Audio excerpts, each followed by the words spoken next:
ನಮಸ್ತೆ ಮಿರರ್ ಕನ್ನಡಕ್ಕೆ ಸ್ವಾಗತ. ನಾನು ದರ್ಶನ್ ಆರಾಧ್ಯ. ಇವತ್ತು ಸರಳ ಸುಬ್ಬರಾವ್ ಅನ್ನುವಂತಹ ಒಂದು ಸರಳವಾದ ಸುಂದರವಾದಂತಹ ಒಂದು ಅಚ್ಚುಕಟ್ಟಾದ ಸಿನಿಮಾ ನೋಡ್ಕೊಂಡ್ ಬಂದೆ. ಆ ಸಿನಿಮಾ ಬಗ್ಗೆ ಮಾತಾಡೋಣ ಅಂತೇಳಿ ವಿಡಿಯೋ ಮಾಡ್ತಾ ಇದ್ದೇನೆ. ಮೊದಲನೇದಾಗಿ ಈ ಸಿನಿಮಾದ ವಸ್ತುವೇ ವಿಷಯನೇ ಪ್ರೀತಿ. ಒಂದು ಪ್ರೀತಿ ಅಂದ್ರೆ ವಿಂಟೇಜ್ ಪ್ರೀತಿ. 1970ರ ದಶಕದಲ್ಲಿ ನಡೆಯುವಂತಹ ಅಂದ್ರೆ 1971ರ ಟೈಮ್ನಲ್ಲಿ ಪಾಕಿಸ್ತಾನ್ ಮತ್ತೆ ಬಾಂಗ್ಲಾದೇಶದ ಯುದ್ಧ ಆಗುತ್ತಲ್ಲ, ಬಾಂಗ್ಲಾದೇಶ ಸ್ವತಂತ್ರ ಘೋಷಣೆ ಮಾಡ್ಕೊಳ್ಳೋದು, ಆ ಸಂದರ್ಭದಲ್ಲಿ ನಡೆಯುವಂತಹ ಒಂದು ಪ್ರೇಮ ಕಥೆ.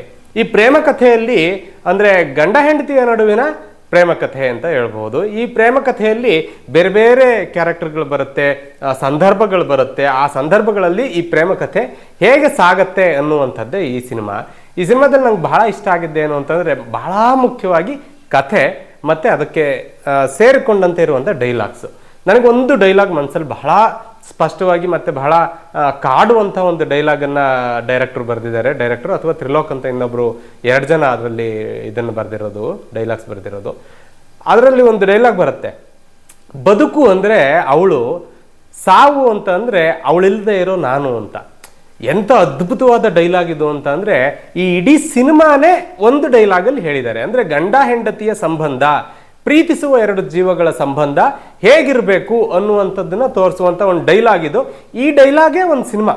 ಈ ಡೈಲಾಗನ್ನು ಇಟ್ಕೊಂಡೇ ಸಿನಿಮಾವನ್ನ ಮಾಡಿರುವಂಥದ್ದು. ಅದರಲ್ಲಿ ಕೇವಲ ಹೀರೋ ಹೀರೋಯಿನ್ ಅಂದ್ರೆ ಸರಳ ಮತ್ತೆ ಸುಬ್ಬರಾವ್ ಇಬ್ಬರ ನಡುವೆ ನಡೆಯುವಂತಹ ಕಥೆ ಅಂತ ಅಷ್ಟೇ ಅಲ್ಲ, ಬೇರೆ ಬೇರೆ ದಾಂಪತ್ಯಗಳು ಬರುತ್ತೆ. ಅಲ್ಲಿ ರಂಗಾಯಣ ರಘು ಮತ್ತೆ ವೀಣಾ ಸುಂದರ್ ಅವರು ಇರಬಹುದು, ಮತ್ತೆ ಅಲ್ಲಿ ಬೇರೆ ಬೇರೆ ಕ್ಯಾರೆಕ್ಟರ್ಗಳು ಬರುತ್ತೆ. ಅದೆಲ್ಲದರ ಎಲ್ಲ ಬೇರೆ ಬೇರೆ ರೀತಿಯ ದಾಂಪತ್ಯಗಳಲ್ಲಿ ಹೇಗಿರುತ್ತೆ ಪ್ರೀತಿ ಅನ್ನೋದನ್ನ ಬಹಳ ಅಚ್ಚುಕಟ್ಟಾಗಿ ತೋರಿಸಿದ್ದಾರೆ. ಇದು ಈ ಸಿನಿಮಾದಲ್ಲಿ ಅಜಯ್ ರಾವ್ ಅವ್ರಿಗೆ ಬಹಳ ಸೂಟಬಲ್ ಕ್ಯಾರೆಕ್ಟರ್ ಇದು. ಅಜಯ್ ರಾವ್ ಅವರು ಬೇರೆ ಬೇರೆ ತರಹದ ಪ್ರಯತ್ನಗಳನ್ನು ಮಾಡಿದ್ದಾರೆ. ನಾನು ಇದರ ಟ್ರೈಲರ್ ಬಗ್ಗೆ ಮಾತಾಡುವಾಗಲೂ ಒಂದ್ಸಲ ಹೇಳಿದ್ದೆ, ಅಜಯ್ ರಾವ್ ಅವರು ಮತ್ತೆ ಅವರಿಗೆ ಸೂಟ್ ಆಗುವಂತ ಒಂದು ಕ್ಯಾರೆಕ್ಟರ್ನ ಮಾಡಿದ್ದಾರೆ ಬಹಳ ದಿನಗಳ ನಂತರ ಅಂತ ಹೇಳಿ. ಇದು ಅಜಯ್ ರಾವ್ ಅವರಿಗೆ ಹೇಳಿ ಮಾಡಿಸಿದಂತ ಒಂದು ಕ್ಯಾರೆಕ್ಟರ್. ಹೀರೋಯಿನ್ ಕನ್ನಡದವರಲ್ಲ, ಮಿಶಾ ನಾರಂಗ್ ಅಂತ ಹೇಳಿ. ಮಿಶಾ ನಾರಂಗ್ ಅವರು ಈ ಸರಳ ಅನ್ನೋ ಕ್ಯಾರೆಕ್ಟರ್ಗೆ ಅಂತಾನೆ ಹುಟ್ಟಿದಾರೇನೋ ಅನ್ನುವಷ್ಟರ ಮಟ್ಟಿಗೆ ಬಹಳ ಅದ್ಭುತವಾದಂಥ ನಟನೆ ಮಾಡಿದ್ದಾರೆ. ಆ ಬಹಳ ಮುದ್ದಾದ ಕ್ಯಾರೆಕ್ಟರ್ ಅದು, ಸರಳ ಅನ್ನುವಂಥ ಕ್ಯಾರೆಕ್ಟರ್.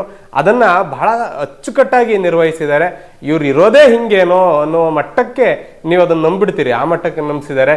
ಇನ್ನು ರಂಗಾಯಣ ರಘು ಅವ್ರ ಬಗ್ಗೆ ಅಂತೂ ಮಾತೇ ಆಡುವಂತಿಲ್ಲ. ಅವರು ನಾನು ಅಲ್ಲಿ ಸಿನಿಮಾ ನೋಡ್ಕೊಂಡು ಹೊರಗೆ ಬಂದು ನನ್ನ ಜೊತೆ ಬಂದವ್ರಿಗೆ ಹೇಳ್ತಾ ಇದ್ದೆ, ನವರಸಗಳನ್ನ ಹೇಗೆ ಆಕ್ಟ್ ಮಾಡಬೇಕು ಅನ್ನೋದನ್ನ ಇವರು ಬಹಳ ಅಚ್ಚುಕಟ್ಟಾಗಿ ತೋರಿಸ್ತಾರೆ. ಇವ್ರನ್ನ ನೋಡಿ ಬೇರೆಯವರು ಕಲಿಬೇಕು ಅಂತ. ಯಾಕಂದ್ರೆ ರಂಗಾಯಣ ರಘು ಅಳಲ್ಲ, ಆದ್ರೆ ಆ ಸೀನಲ್ಲಿ ರಂಗಾಯಣ ರಘು ಪ್ರೇಕ್ಷಕರನ್ನ ಅಳಿಸ್ತಾರೆ. ರಂಗಾಯಣ ರಘುನೇ ಬಾಯ್ಬಿಟ್ಟು ನಗಲ್ಲ, ಆದ್ರೆ ಪ್ರೇಕ್ಷಕರನ್ನ ನಗಿಸ್ತಾರೆ. ಅದು ಆಕ್ಚುಲಿ ರಸಗಳು, ನವರಸಗಳು ಮಾಡಬೇಕಾಗಿರುವಂತ ಕೆಲಸ. ಅದನ್ನ ಎಂಥ ಅಚ್ಚುಕಟ್ಟಾಗಿ ಮಾಡಿದ್ದಾರೆ ಅಂದ್ರೆ, ರಂಗಾಯಣ ರಘು ಮನ್ಸು ಮಾಡಿದ್ರೆ ನಿಮ್ಮನ್ನ ಎಂಥ ಕ್ಯಾರೆಕ್ಟರ್ ಕೊಟ್ಟರು ಅಳಿಸ್ತಾರ್ರಿ, ಎಂಥ ಕ್ಯಾರೆಕ್ಟರ್ ಕೊಟ್ಟರು ನಿಮ್ಮನ್ನು ನಗಿಸ್ಬಿಡ್ತಾರೆ. ಆ ಮಟ್ಟದ ಒಬ್ಬ ಅದ್ಭುತವಾದಂಥ ನಟ ರಂಗಾಯಣ ರಘು. ಅವರಿಗೆ ಸರಿಯಾದ ಜೋಡಿಯಾಗಿ ವೀಣಾ ಸುಂದರ್ ಅವರು ಆಕ್ಟ್ ಮಾಡಿದ್ದಾರೆ. ಬಹಳಷ್ಟು ಜನ ಇದರಲ್ಲಿ ಪೋಷಕ ಕಲಾವಿದರು, ಎಲ್ಲರ ಹೆಸರನ್ನು ಹೇಳೋದ, ಬಟ್ ಎಲ್ಲರೂ ಬಹಳ ಅದ್ಭುತವಾಗಿ ನಿರ್ವಹಿಸಿದ್ದಾರೆ. ನಿರ್ದೇಶಕರ ಕೆಲಸ ಮಾತ್ರ ಮಂಜು ಸ್ವರಾಜ್ ಅವರು ಎಷ್ಟು ಚೆನ್ನಾಗಿ ಮಾಡಿದ್ದಾರೆ ಅಂತಂದ್ರೆ, ಮಂಜು ಸ್ವರಾಜ್ ಅವರ ಹಳೆ ಸಿನಿಮಾಗಳನ್ನು ನೋಡಿ ನಾನು ಇದರಲ್ಲಿ ತುಂಬಾ ಆಕ್ಷನ್ ಎಲ್ಲ ಇಟ್ಟಿರ್ತಾರೇನೋ ಅಂತ ಅನ್ಕೊಂಡೆ, ಆದ್ರೆ ಆ ರೀತಿ ಕೆಲಸವನ್ನು ಮಾಡಿಲ್ಲ. ಅವರು ಈ ಕಥೆಗೆ ಏನ್ ಬೇಕು ಅದನ್ನೇ ಅಚ್ಚುಕಟ್ಟಾಗಿ ಮಾಡಿದ್ದಾರೆ. ಮತ್ತೆ ನಿಮ್ಗೆ ಗೊತ್ತು, 1970ರ ದಶಕ ಅಂತ ಅಂದ್ರೆ ಇಡೀ ಸಮಾಜವನ್ನೇ ಬದಲಾಯಿಸ್ಕೋಬೇಕು ಇವರು. ಅಂದ್ರೆ ಎಲ್ಲದನ್ನು ಸೆಟಲ್ ಮಾಡಬೇಕು. ಇಲ್ಲ ಅಂತಂದ್ರೆ ಅದೇ ರೀತಿ ಇರುವ ಹಳೆ ಬೀದಿ, ಹಳೆ ರೋಡು, ಹಳೆ ಲೈಟ್ ಕಂಬ, ಹಳೆ ಮನೆ, ಹಳೆ ಬಿಲ್ಡಿಂಗು, ಹಳೆ ಕಾಲೇಜು, ಹಳೆ ಆಸ್ಪತ್ರೆ, ಹಳೆ ಬೈಕು, ಹಳೆ ಕಾರು, ಎಲ್ಲದನ್ನು ಅದೇ ಕಾಲಘಟ್ಟದ ಬಳಸಬೇಕು. ಇದು ಬಹಳ ಚಾಲೆಂಜಿಂಗ್ ಆದಂಥದ್ದು. ಏನೋ KGF ಥರದ್ದು ಅದು ಬಿಗ್ ಬಜೆಟ್ ಮೂವಿ ಆದರೆ ಏನೋ ಮಾಡ್ಬಿಡ್ಬೋದು, ಪೂರ್ತಿ ಸೆಟ್ಟೆ ಹಾಕಿ ಮಾಡ್ಬಿಡ್ಬೋದು. ಆದರೆ ಸರಳ ಸುಬ್ಬರಾವ್ ಅನ್ನುವಂಥ ಒಂದು ಸರಳ ಕಥೆಯನ್ನು ಹೇಗೆ 1970ರ ದಶಕದಲ್ಲಿ ತೋರಿಸ್ತಾರೆ ಅನ್ನುವಂಥ ಒಂದು ಬಹಳ ದೊಡ್ಡ ಕ್ಯೂರಿಯಾಸಿಟಿ ಇತ್ತು. ಆದರೆ ಅಲ್ಲಿ ಒಂದು ಬಹಳ ಅವರು ಆ ಸ್ಟೋರಿಗೆ ಆಯ್ಕೆ ಮಾಡ್ಕೊಂಡಿರುವಂಥ ಸ್ಥಳ ಮೈಸೂರು. ಮೈಸೂರು ಹೆಂಗಿದೆ ಅಂತಂದ್ರೆ ನಿಮ್ಗೆ ಗೊತ್ತಿದೆ, ನಾಲ್ವಡಿ ಕೃಷ್ಣರಾಜ ಒಡೆಯರು ಹೇಗೆ ಕಟ್ಟಿದ್ರೋ ಬಹಳಷ್ಟು ಕಡೆ ಈಗಲೂ ಕೂಡ ಮೈಸೂರು ಹಾಗೇ ಇದೆ. ಇದರಿಂದಾಗಿ ಆ ಕಥೆಗೆ ಇನ್ನಷ್ಟು ಪುಷ್ಟಿ ಸಿಗುತ್ತೆ. ಇಡೀ ಮೈಸೂರನ್ನ ಬಹಳ ಚೆನ್ನಾಗಿ ತೋರಿಸಿದ್ದಾರೆ. ಮೈಸೂರು, ಹಳೆ ಮೈಸೂರಿನವರು ಆಗಿದ್ರೆ, ನೀವು ಅಲ್ಲೆಲ್ಲ ಓಡಾಡ್ಕೊಂಡು ಬೆಳೆದವರಾಗಿದ್ರೆ ಅಥವಾ ನೋಡಿದವರಾಗಿದ್ರೆ ನಿಮಗೆ ಈ ಸಿನಿಮಾ ಬಹಳಷ್ಟು ಇಷ್ಟ ಆಗುತ್ತೆ. ಎಲ್ಲಿಯವರೇ ಆಗಿರಲಿ, ನಿಮ್ಗೊಟ್ಟು ಕನ್ನಡ ಭಾಷೆ ಅರ್ಥ ಆದರೆ ಸಾಕು. ಭಾಷೆ ಅಂದಾಗ ಇನ್ನೊಂದು ನೆನಪಾಗುತ್ತೆ, ಈ ಸಿನಿಮಾದಲ್ಲಿ ಬಳಸಿರುವಂಥ ಭಾಷೆ, ಕನ್ನಡವನ್ನ ಎಷ್ಟು ಚೆನ್ನಾಗಿ ಬಳಸಿದ್ದಾರೆ ಅಂತ ಅಂದರೆ, ನಾನು ಗಮನಿಸ್ತಾ ಇದ್ದೆ, ಇಂಗ್ಲಿಷ್ ಬಳಸಿರೋದು ತುಂಬಾ ಕಡಿಮೆ. ಆಕ್ಚುಲಿ ಹೇಳ್ಬೇಕಂತಂದ್ರೆ ಇಂಗ್ಲಿಷನ್ನ ಆ ಕಾಲಘಟ್ಟದಲ್ಲಿ ಆ ಕ್ಲಾಸ್ನ ಪೀಪಲ್ ಇಂಗ್ಲೀಷನ್ನು ಬಳಸ್ತಾ ಇದ್ರು. ಆದರೆ ಇವರು ಈ ಸಿನಿಮಾದಲ್ಲಿ ಇಂಗ್ಲಿಷ್ ಬದಲಿಗೆ ಬಹುತೇಕ ಕನ್ನಡ, ಒಂದು ಥ್ಯಾಂಕ್ಸ್ ಹೇಳೋಕ್ಕೂ ಕೂಡ ಧನ್ಯವಾದ ಅಂತ ಹೇಳ್ತಿದ್ದಾರೆ. ಅಂಥ ಒಂದು ಸ್ಪಷ್ಟವಾದಂತಹ ಅಚ್ಚುಕಟ್ಟಾದಂತಹ ಒಂದು ಕನ್ನಡವನ್ನು ಬಳಸಿರುವಂತಹ ಅಪರೂಪದ ಸಿನಿಮಾ ಸರಳ ಸುಬ್ಬರಾವ್ ಅಂತ ಹೇಳಿ.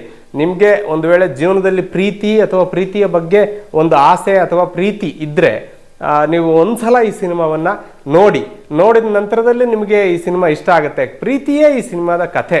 ಹಾಗಾಗಿ ಈ ಸಿನಿಮಾವನ್ನು ಎಲ್ಲರೂ ಥಿಯೇಟ್ರಿಗೆ ಹೋಗಿ ನೋಡಿ. ಮತ್ತು ಈ ರೀತಿಯ ಪ್ರಯತ್ನಗಳನ್ನು ನಾವು ಗೆಲ್ಲಿಸಿದಾಗ ಮಾತ್ರ ಬೇರೆಯವರು ಕೂಡ ಈ ರೀತಿಯಾದ ಸರಳವಾದಂಥ ಒಂದು ಎಕ್ಸ್ಪೆರಿಮೆಂಟಲ್ ಸಿನಿಮಾಗಳನ್ನು ಮಾಡಲಿಕ್ಕೆ ಸಾಧ್ಯ ಆಗುತ್ತೆ. ಇಲ್ಲ ಅಂತಂದರೆ ನಾವು ಮತ್ತೆ ತಮಿಳ್ ಸಿನಿಮಾನೋ ಮಲಯಾಳಂ ಸಿನಿಮಾನೋ ನೋಡಿಕೊಂಡೇ ಕೂತ್ಕೋಬೇಕಾಗತ್ತೆ. ಹಾಗಾಗಿ ದಯಮಾಡಿ ಈ ರೀತಿಯ ಸಿನಿಮಾಗಳನ್ನು ಗೆಲ್ಲಿಸಿ ಕನ್ನಡದಲ್ಲಿ ಇಂಥ ಎಕ್ಸ್ಪೆರಿಮೆಂಟಲ್ ಸಿನಿಮಾಗಳನ್ನು ಮಾಡೋದಕ್ಕೆ ಅವಕಾಶ ಕೊಡಿ ಅಂತ ಹೇಳ್ತಾ ಸಿನಿಮಾ ತಂಡಕ್ಕೆ ಒಂದು ದೊಡ್ಡ ಹ್ಯಾಟ್ಸ್ ಆಫ್ ಹೇಳ್ತೀನಿ. ಈ ರೀತಿಯ ಸಿನಿಮಾಗಳನ್ನು ಮತ್ತೆ ಮಾಡ್ತಾ ಇರಿ. ಇಡೀ ಚಿತ್ರತಂಡಕ್ಕೆ ಒಳ್ಳೆಯದಾಗಲಿ, ಸಿನಿಮಾ ಗೆಲ್ಲಲಿ ಅಂತ ಆಶಿಸ್ತಾ ಈ ವಿಡಿಯೋವನ್ನು ಮುಗಿಸ್ತಾ ಇದ್ದೇನೆ. ನಮಸ್ಕಾರ.